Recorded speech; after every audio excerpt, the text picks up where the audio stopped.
नमस्कार, मेरा नाम है राजीव कुमार बजाज यानी RKB और मैं हूं इस वक्त एडवोकेट प्रदीप नाम्बियर जी के साथ। प्रदीप जी नमस्कार। नमस्कार सर, नमस्कार। और प्रदीप जी और मैं हम दोनों हैं कहाँ, नेशन नाउ पर। और नेशन नाउ है हमेशा आपके साथ और हमेशा ही आपके साथ रहेगा। आप सबको जय हिंद, जय महाराष्ट्र, जय भवानी, जय Shivaji, Vande Mataram. Vande Mataram. So Pradeep ji, the conflict in Palestine, Israel and the Palestinian Authority, namely the Gaza Strip, doesn't seem to be dying down, and I don't think it will die down for a long sir time. 3 lakh recruitment चल रहा है Israel में। They all No, getting back. all the reservists have been called back. बिल्कुल। About 3,60,000 of Yes, them. yes. And by the way, they've all gone voluntarily, and they all want to fight for their homeland. अब उन्होंने जो video footage जो देखी है बाकी सब लोगों ने ये आतंकवादियों ने जो रिलीज करी है जिसमें बच्चों के गले काटे गए हैं, I mean come on, this is like terrible. Who will stand for it? Nobody will stand for it. No self-respecting country will stand for it, and I am so happy that Mr. Modi has said very, very clearly that we stand by Israel against Hamas. Hamas is a terrorist organization. Don't make a mistake on that. और जो भी आज की तारीख में हामस को support कर रहा है यानी आतंकवादी संगठन को का आप समर्थन कर रहे हैं।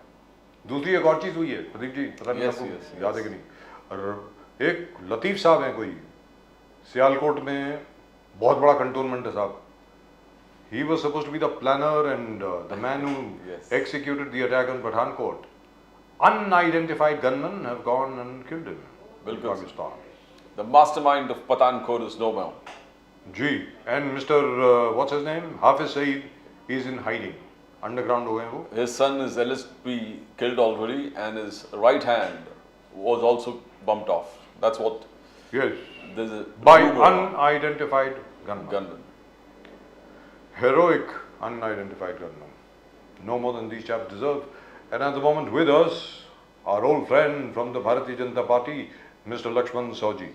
Lakshman Saoji साहब नमस्कार। नमस्कार सर, नमस्कार। I think his that frame is frozen. The video is frozen. That's frozen. Thank you very much for telling me it's frozen. Now he's okay. नमस्कार। नमस्कार सर, नमस्कार। जय भवानी, जय भवानी, जय शिवाजी। कैसे हैं सर?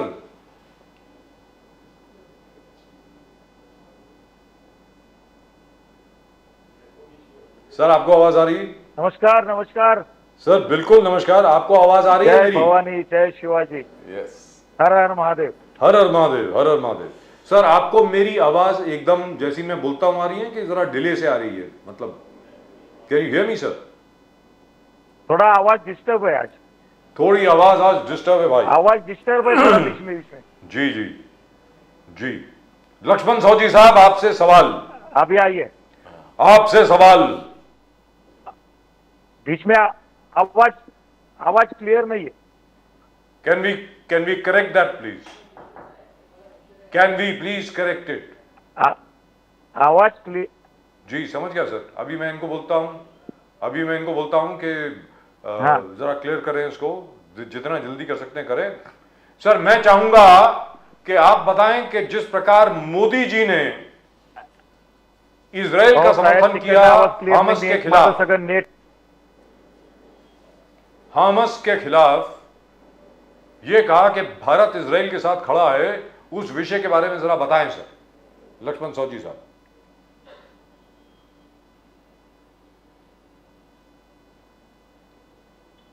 सर नमस्कार। नमस्कार sir, can you hear me sir? Sir आज हम जब आप, हाँ अभी आया सुनने में। जी नहीं, बीच में आवाज जाता है। मेरी आवाज आती है? जबरदस्त, बिल्कुल बहुत बढ़िया तरीके से आ रही। क्लियर नहीं है? अभी भी क्लियर नहीं। Can we do something gentleman, because I can hear him quite clearly. अभी आवाज आ रही है। राइट। सो लक्ष्मण साहू साहब बताएं, जो आपकी आवाज नहीं मेरे पास आती है। आपकी आवाज आधा सुनने को आता है, आधा नहीं आता है। What is going on, gentlemen? Can we just solve that problem? Can we solve that problem first, please, before we start the interview?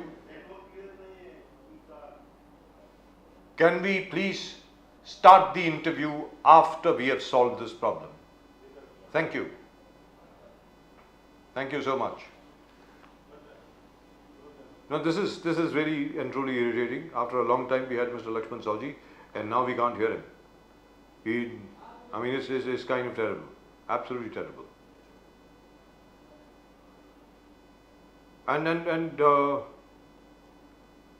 So I read a headline just now which said Modi's zero tolerance against Hamas.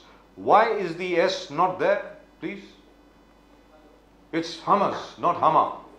जरा header को ठीक कर लें please, जरा ध्यान से देख लें आप लोगों ने स्पेलिंग जरा ठीक किए हैं कि नहीं किए.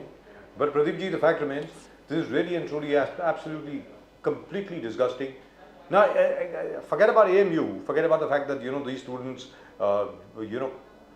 demonstrated in favor of a terrorist outfit like Hamas. Just the other day, yesterday in Hyderabad, Pakistan और श्रीलंका का मैच हो रहा है, वहां पे खड़े होकर बोल रहे हैं जीतेगा भाई जीतेगा, पाकिस्तान जीतेगा. Now, as far as I know, not one single visa has been granted to a Pakistani tourist for this World Cup. So who are these guys shouting slogans in favor of Pakistan? I really would love to know. Why don't they go to Pakistan? आप जाइए ना, पाकिस्तान जाइए. Problem क्या है? यहाँ पर क्या कर रहे हैं, Pradeep ji? Exactly, sir. I mean, the biggest scare is this coming Friday. Are we going to witness the toolkit of international terror organizations being played out in India? Yes. What exactly they want? Under the influence of Islam, they're trying to preach, propagate the attack of the terror organization Hamas, in which small children were killed, brutally massacred, necks chopped off. Now, do you want to propagate that kind of and say that they're freedom fighters and they're fighting for their land? And by cutting the throats of 2-year-olds and 3-year-olds. बिल्कुल sir, बिल्कुल. वाह, क्या freedom fighter है sir. That is it. Now Yogi Adityanath did contain the small that Aligarh Muslim University में जो हो गया था, तुरंत FIR फाइल करके disciplinary actions have been taken against the students. But this toolkit has been spread across the country and across the world, and we saw that being played out everywhere, including US, UK, and everywhere. And there has been counter propaganda with people coming out in support of Israel and saying that this is terror strike and this needs to be denounced. But Pradeep ji, the fact remains that anybody, whereas anybody saying that the Palestinian cause is just and the Palestinians require a homeland of their own, that need to live in peace, etc., etc., there is no objection to that. Bilkul, I agree with you. Lekin, anybody who supports the Hamas action has to have his head examined. Exactly, sir. So, mostly क्या है ना sir, they're just following a toolkit which has been already going across. Some one umbrella kind of an organization is there which is feeding all these kind of stories across the world. Yes. Whoever they're part of the groups. So that is something that the international community have to get together and solve. And but that's dangerous. That is dangerous. Because these rest are the blind followers of whatever comes. मेरा ये कहना है कि अगर ये Israel में हो सकता है तो हिंदुस्तान में भी हो सकता है. एक चीज याद रखें. It's a big danger. Right, sir, from the west of Africa, right up to Indonesia, there are only 2 democracies in existence. One is Israel, the other is India. Yes. सिर्फ 2 हैं साहब, 2. Of course, there is also Bangladesh, which calls itself the Islamic Republic of Bangladesh. There are only 2 non-Islamic countries. अब मेरा ये कहना है, we are in real danger. मेरा ये कहना है, बहुत खतरा है सर यहाँ पे. अगले दिन यहाँ पर भी हो सकता है कुछ ना कुछ. Of course, sir. So we have to be very, very alert. If it can happen in Israel, very well it can happen through our borders also. But India is a huge country. Not just borders, inside. Yes, inside. You never know. I mean, considering it is only out of fear today that these people are not coming out. Let me tell you this. As you said rightly just the other day, if suppose Dr. Manmohan Singh or the UPA had been in power, you would have seen, the kind of demonstrations we have never seen before. Demonstrations all across the country in a big, huge way. अरे जिस तरीके से सलमान रुश्दी की satanic versus release हुई, भारत में ban हो गई और मुंबई में राइट्स हो गए. Exactly, sir. बड़ा यात्रा, जुलूस, protests. I mean, terrible. At the moment with us, I think we've got Lakshman Saoji Saab back. Lakshman Saoji Saab, अब तो आवाज आ रही है कि नहीं? अब आवाज आ रही है सर? जी अभी सुनाई दे रही है sir. Very good sir, wonderful. तो सर ये बताएं, यस प्रधानमंत्री जी और पूरा भारत जो है वो प्रधानमंत्री जी के साथ खड़ा है जब उन्होंने कहा कि हम इजराइल के साथ खड़े हैं, ये आतंकवादी संगठन के खिलाफ हैं, हमस के खिलाफ। और अलीगढ़ मुस्लिम यूनिवर्सिटी में विद्यार्थी आकर के हमस के समर्थन में, इन आतंकवादियों के समर्थन में जुलूस निकालते हैं। लक्ष्मण सौजी साहब, ये भारत में क्या हो रहा है सर, बताएं।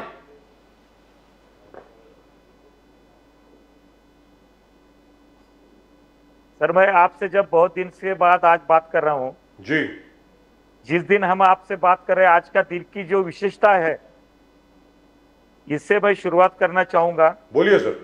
आज श्रद्धेय जयप्रकाश नारायण जी की जयंती है। जी है सर। जयप्रकाश नारायण जी और नानाजी देशमुख, जी इन दोनों महान विभूतियों की जन्मदिन है आज।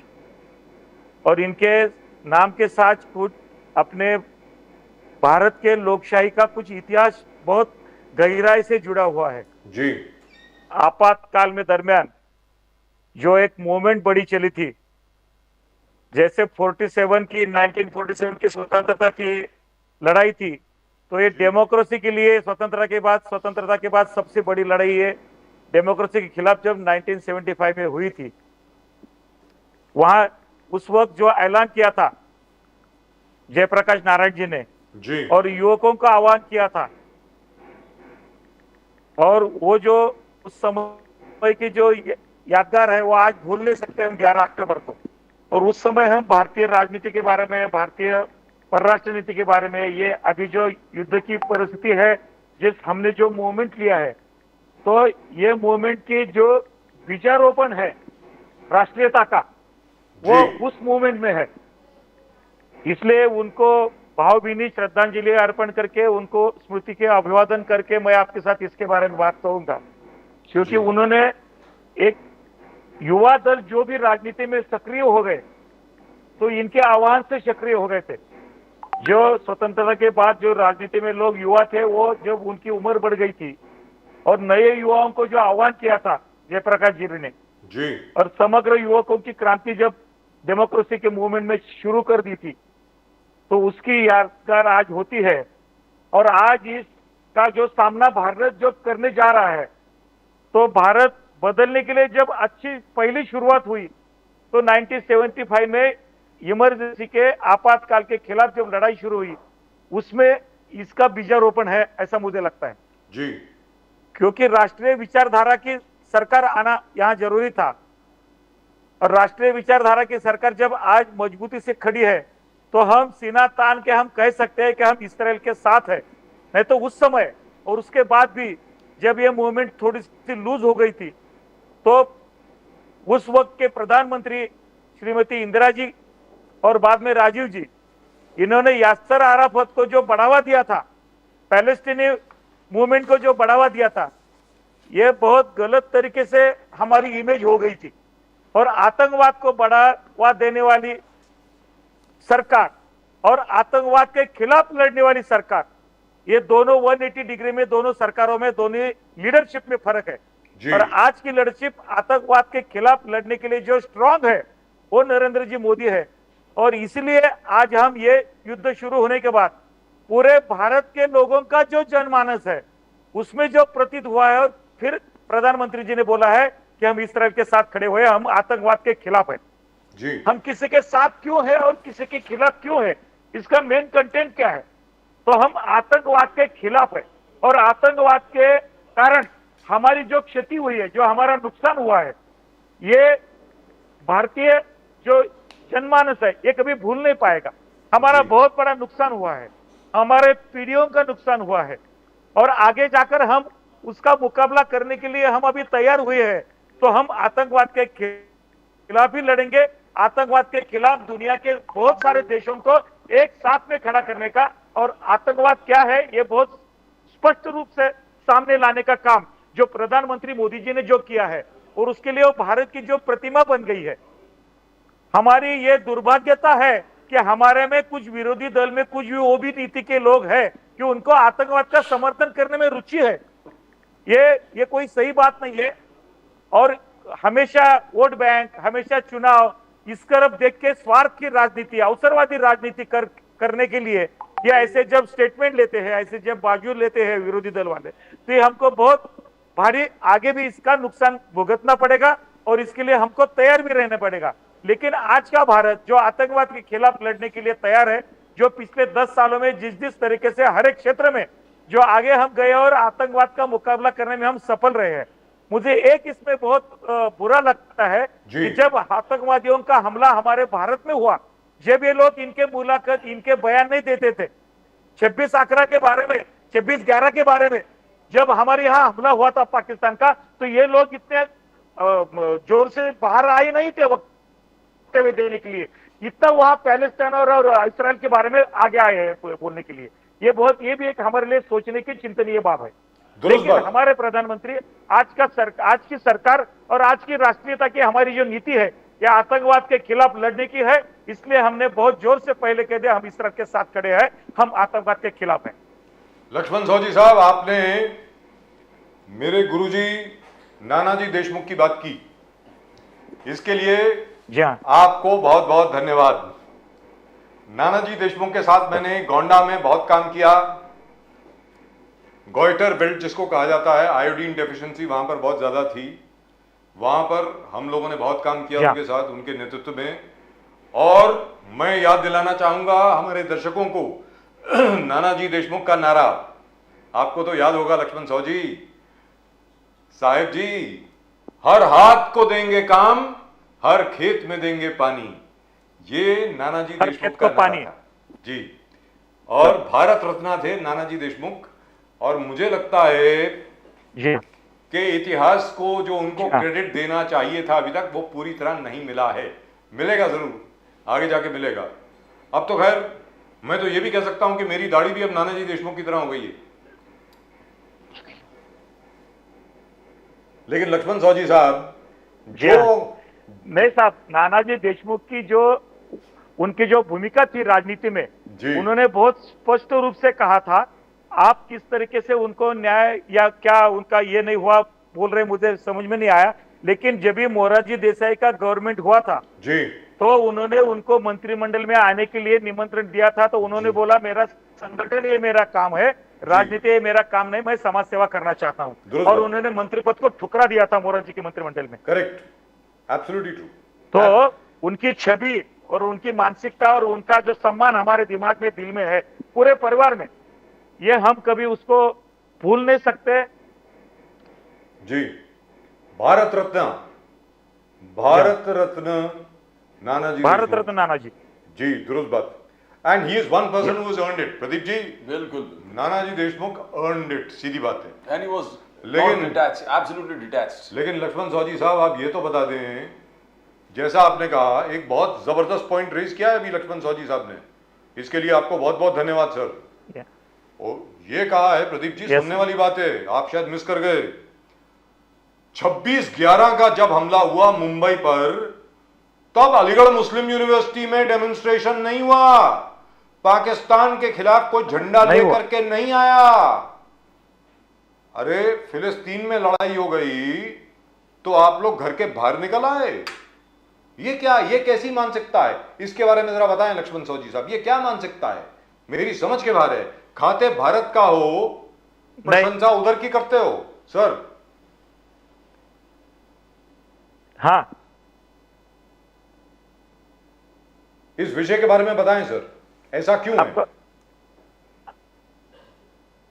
नहीं, इसमें सर हमको राष्ट्रीयता के बीज बोने में हमारी इससे पहले की सरकारें असफल रही है, इसका यह नतीजा। जिस तरीके से हम अभी काम कर रहे हैं, हमको काम करने में कितनी कठिनाइयां आती है कुछ प्रांतों में, यह हमको नजरिया सामने आता है इसके बारे में जी। और इसके बारे में प्रयास जारी है।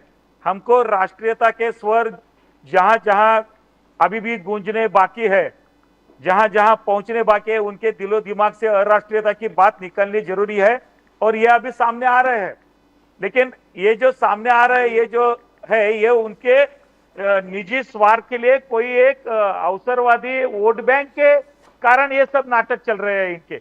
इनको लगता है ये हम सफल हो जाएंगे, लेकिन हमारी सरकार और हमारी पार्टी, हमारी विचारधारा यह अवसरवादी नहीं है। हमारे विचारधारा में पहले राष्ट्र का चिंतन है, राष्ट्र सर्वोपरि है। इसलिए हमारी अवसरवादी राजनीति नहीं है, चुनाव के लिए राजनीति करने वाले हम लोग नहीं है, ये इनको समझ में नहीं आता है। 10 साल में इनकी जितनी क्षति हुई है, कांग्रेस का विरोधी दल का नेता होने की भी लायकी नहीं रही है, औकात नहीं रही है। लेकिन उनको अभी ऐसा लगता है कि कोई इधर के प्रादेशिक दल, उधर के प्रादेशिक दल, कोई ऐसे अराष्ट्रीय जोड़ गठबंधन करके हम आने वाले चुनाव में जीत जाएंगे, और उसकी एक आखिरी आशा उनकी बाकी है, और उसके लिए ये सब चल रहा है। ये जो पैलेस्टाइन का समर्थन या आतंकवाद का समर्थन, ये यूनिवर्सिटी में पढ़ाई के बजाय अराष्ट्रीय गतिविधियां जब अभी भी उनको ऐसा लगता है कि ये चालू रखेंगे, तो आगे जाकर इसमें बदलाव होने वाला है। भारत की जनता अभी इसमें जागरूक हुई है, अच्छी तरह से जागृति आई है इसमें। प्रदीप जी, साहू जी साहब, और इनके ये जो नादानपन जो कर रहे हैं, साहू जी साहब, बोलिए। तो बीजेपी का कहना है कि 2008 में बीजेपी का कहना, बीजेपी आज खुलकर अंबेर जी, आप क्या आधा सेंटेंस सुनने को आया? बीजेपी का कहना है कि 2008 में दिल्ली में ब्लास्ट हुआ, दिल्ली में ब्लास्ट हुआ, उसके बाद बाटला हाउस एनकाउंटर हुआ। बाटला हाउस एनकाउंटर में बीजेपी का कहना है कि कांग्रेस ने आंसू बहाए, कांग्रेस के आंखों से आंसू निकला, वो उस चीज को सिंपैथेटिकली लिया। हमारे पुलिस ऑफिसर शहीद हो गए थे उसमें, पर कांग्रेस के आंख से आतंकवादियों के लिए आंसू निकला। बीजेपी का कहना है, बोले कि यह है कांग्रेस का असली चेहरा। बीजेपी का कहना है, बोले 2019 में जब पुलवामा हुआ तो मोदी साहब ने दिखाया कि बालाकोट एयर स्ट्राइक करके मोदी साहब ने जिस प्रकार रिटेलिएशन किया कि घर में घुस के मारेंगे, सर्जिकल स्ट्राइक नहीं छोड़ेंगे, तो क्या ये वातावरण जरूरी है? ये वातावरण जरूरी है साहू जी साहब?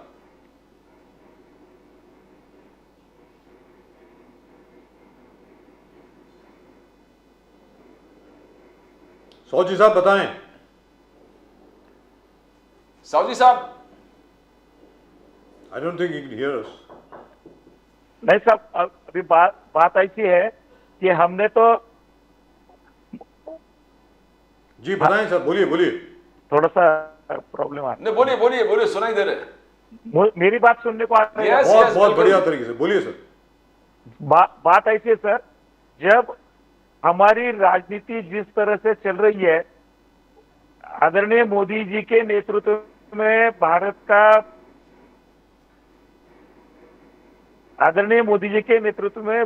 का जो कामकाज शुरू है पिछले 9 साल से, ये पूरी तरह से आतंकवाद के खिलाफ है, ये तो मानना पड़ेगा। पाकिस्तान के खिलाफ हो या किसी, जिन लोगों ने आतंकवाद का समर्थन किया है, उनकी राजनीति असफल रही है। और अभी आगे जाकर ये जितने भी अटैक हो गए, जितने हमले किए, जो इधर से ये जो चालू है आतंकवादियों का, तो उनको कड़ा जवाब देने की परिस्थिति अभी उनकी सक्षम उतना भारत सरकार और भारत की पूरी मिलिट्री अभी हो गई है। पहले जो कश्मीर में रोज रास्ते पर लोग आके नोट जेब में और पत्थर सामने ये जो फेंका करते थे, ये अभी कम हो गया है। और अभी जो पाकिस्तान की हालत जो चल रही है, आखिरी सांस ले रही है पाकिस्तान, उनके बलूचिस्तान में क्या चल रहा है, उनके प्रांतों में क्या क्या चल रहा है, उनकी महंगाई कितनी बढ़ गई है, वो आटे के लिए पूरे मोहताज हो गए हैं। ये जो स्थिति आ गई है, ये आतंकवाद का उन्होंने समर्थन करने के कारण और आतंकवाद का हमने विरोध करने के कारण उनके पास ये नौबत आई है। ये तो पूरी दुनिया देख रही है। इसलिए अभी कोई भी आतंकवाद का समर्थन करने वाले राजनीतिक दल, अभी उनका अस्तित्व की आखिरी लड़ाई चालू है। 2024 के चुनाव के बाद ये सांस लेने के लायक भी ये दल नहीं रहेंगे, क्योंकि इनकी जो नीति है, कांग्रेस तो पूरा पिक्चर कांग्रेस का सामने आया है। जब भी कल उन्होंने आतंकवाद का समर्थन किया, कांग्रेस कार्यकारिणी में प्रस्ताव किया पारित, ये भारत के लिए और पूरी मानवीय व्यवहार, मानव जात के लिए ये कलंक है। कांग्रेस ने जो प्रस्ताव दिया है। इसलिए इसका कांग्रेस को भुगतना पड़ेगा और कांग्रेस के साथ साथ उसके साथ में जो कोई दल अपनी आखिरी सांसें गिन रहे हैं उनके भी ऊपर नौबत आने वाली है। ये साहू जी साहब, थोड़ा आगे बढ़ते हैं। नारी शक्ति वंदन अधिनियम, नारी शक्ति वंदन अधिनियम, मोदी साहब कह रहे हैं कि अब लोकतंत्र में बहुत जबरदस्त काम है, बहुत जबरदस्त काम है, मोदी साहब का कहना है। बट राहुल गांधी जी का राहुल गांधी जी का कहना है कि ये एक जुमला है और कांग्रेस इस जुमले को एक्सपोज करेगा। उनका कहना है कि अच्छे दिन और 15 लाख जैसे ये जुमला है, बिकॉज एक कभी आप इसको इंप्लीमेंट करेंगे, इसका कुछ आपने डेट बोला नहीं है साहू जी साहब, तो क्या एक जुमला है सर? अभी ऐसा है राहुल गांधी को बुरे दिन और अच्छे दिन इस पे फर्क समझने की कोई जरूरत ही नहीं है। उसके बेचारे के जन्म से लेकर आज तक अच्छे ही दिन है, उसने कहा बुरे दिन देखे हैं। जो लोगों को बुरे दिन उनके वजह से जिनको देखने पड़े थे उनको फर्क नजर आता है बुरे दिन क्या है और अच्छे दिन क्या है। जिनको शौचालय मिल गया है, जिनको घर में अपने बैंक अकाउंट में जब पैसे आते हैं तो उनको समझ में आया कि मेरा अकाउंट किस वजह से वो खुल गया है बैंक में, कैसे बैंक वाला मेरे घर में आके मेरा अकाउंट खोल के गया था। राहुल गांधी को बैंक में अकाउंट खोलना और न खोलना इसका फर्क कभी जिंदगी में कभी समझा है? बाप दादा की कमाई है, उनका पूरा इतिहास जिस तरह से उनको मालूम है, इसलिए उनको गरीबी अमीरी इसका फर्क समझने की कोई जरूरत ही नहीं है। देश की जनता ने वो 50 साल जो सहा है और उसके बावजूद आज जो दिन देखने को मिल रहा है उसका फर्क ये जनता जानती है। उनका जमीन के साथ या लोग के साथ कोई रिश्ता नहीं है। एक चांदी का सोने का चम्मच मुंह में लेकर जो पैदा हो गए उनको गरीबी और अमीरी का फर्क क्या समझने वाला है? जिन्होंने पूरा भ्रष्टाचार बनाकर 50-60 साल में जो संपत्ति इकट्ठी की है और जो एक पहला नाम मिल गया है उसके ऊपर राहुल गांधी की पूरी जिंदगी है। राहुल गांधी का कोई भी सोशल स्टेटमेंट ये कोई सीरियस लेने ऐसी बात ही नहीं है। बात ऐसी है कि जब हमने श्रीमती पंतप्रधान इंदिरा जी गांधी खुद प्राइम मिनिस्टर होते हुए भारत के महिला मतदाताओं को न्याय न दे सकी, बाद में राजीव गांधी नहीं दे सके। कांग्रेस के राजनीति में महिलाओं का सम्मान कोई नहीं था। पहली बार ये भारतीय जनता पार्टी की सरकार, एनडीए की सरकार और नरेंद्र मोदी जी का नेतृत्व, हम दुनिया के अलग अलग देशों में अलग अलग किस तरह की राजनीति चल रही है, उनका यूक्रेन का रशिया का युद्ध हो या इसराइल पैलेस्टाइन का युद्ध हो या और कहीं के प्रॉब्लम हो, लेकिन हम किस दिशा से जाने वाले हैं, हम वसुधैव कुटुंबकम के ऐलान के साथ, घोषणा के साथ, जब हम समग्र समाज की उन्नति होने के लिए जब हम काम कर रहे हैं तो महिलाओं को संसद में उनका सब पूरे कार्य में उनका सहभाग होना और अधिकृत हो जाना।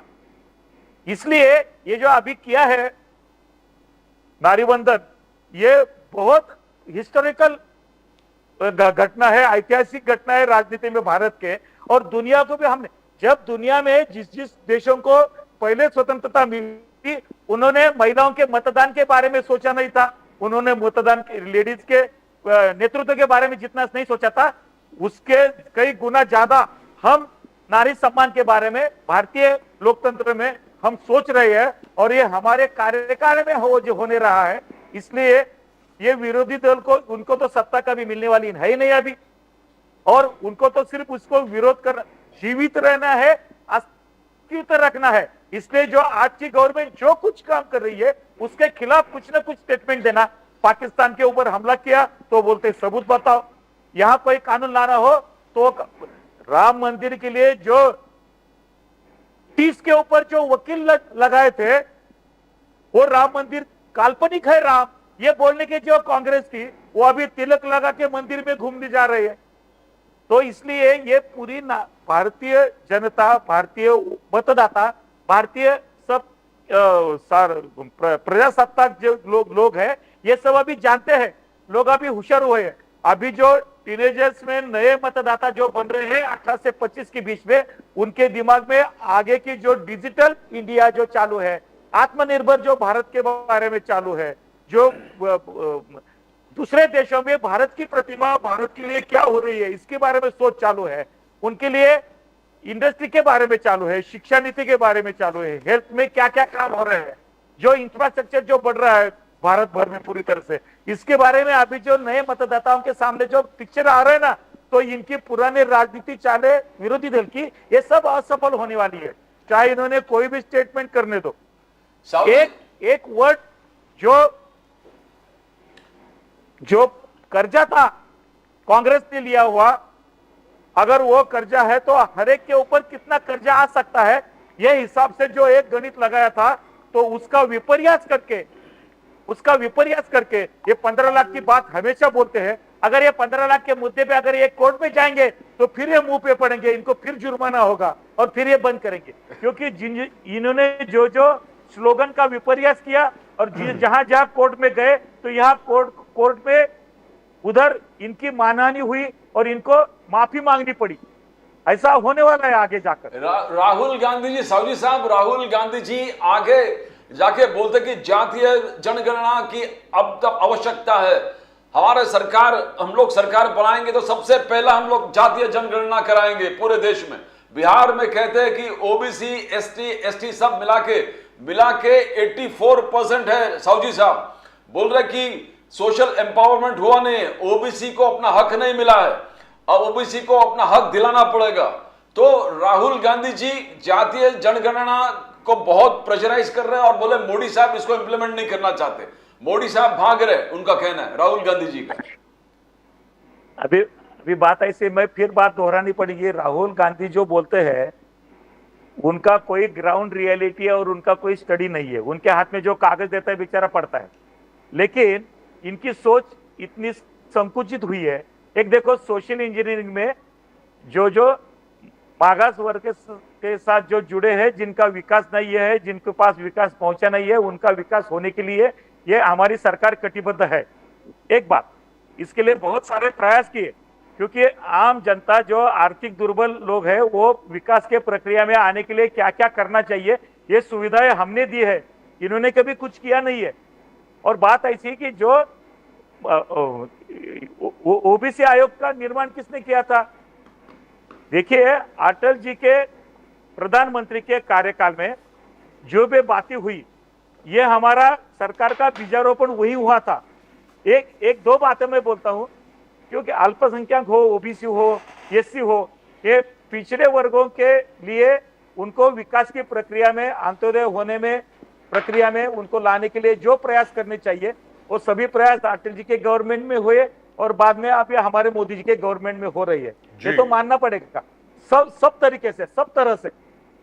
तो लक्ष्मण साहू जी साहब ये बता दें, कोई भी योजना जी लक्ष्मण साहू जी साहब अब ये बता दें, ये जो सर, इसमें एक बोलिए sir, please.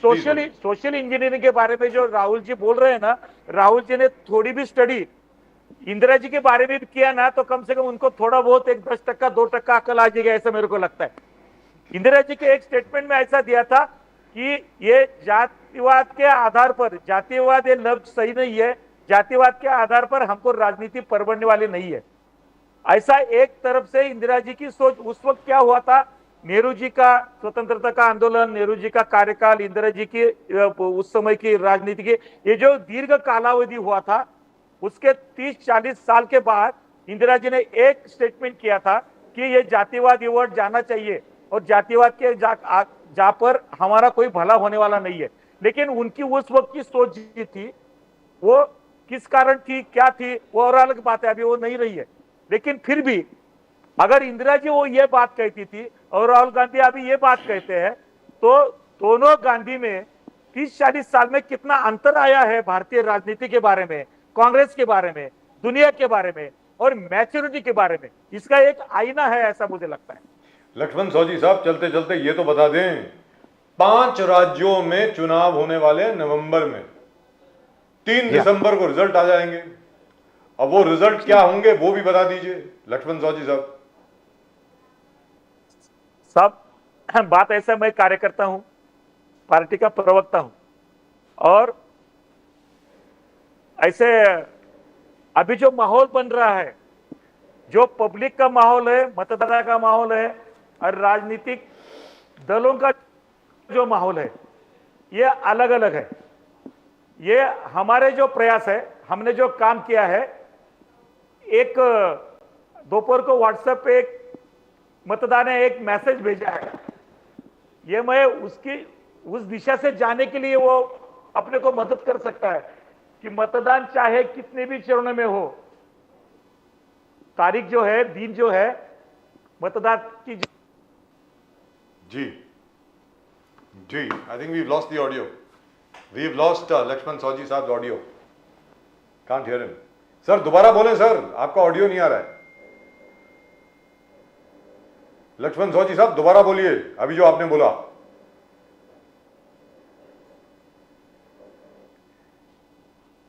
Can you hear me sir? Laxman सौजी साहब, आपको आवाज आ रही है sir? I don't think he can hear us, and we can't hear him. All right, I think that's just about it. It will take some time to get him back. Well, we got the general gist of what Lakshman Saji Sahab was saying, effectively saying, Ji, बोलिए। do we still have Lakshman Saji Sahab? Do we have him? I want him to. I want him to predict the results of the elections in the 5 states before he goes. Can we have him on, please? All right, we can't have him on. Right, that's it. Thank you very much. As he said, the Congress is going to face a lot of difficulty in the coming 5 elections, and of course in the Lok Sabha elections. That's what he says. Lakshman Saji Sahab, thank you very much. Even though you can't hear me, लेकिन आपका बहुत बहुत शुक्रिया हमारे साथ जुड़ने के लिए. Thank you so much. Really wonderful talking to him as always. And I must thank him for reminding me of the fact that today is Jayaprakash Narayan's birthday. Pradeep Yes, ji. बिल्कुल बिल्कुल sir. Today is Nanaji Deshmukh's birthday. Yes, Guruji's yes, birthday. yes.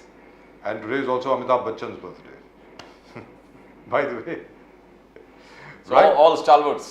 All the stalwarts were born on the 11th of October. ये देखना पड़ेगा यार 11 अक्टूबर को क्या है? What is the position of stars? क्या है?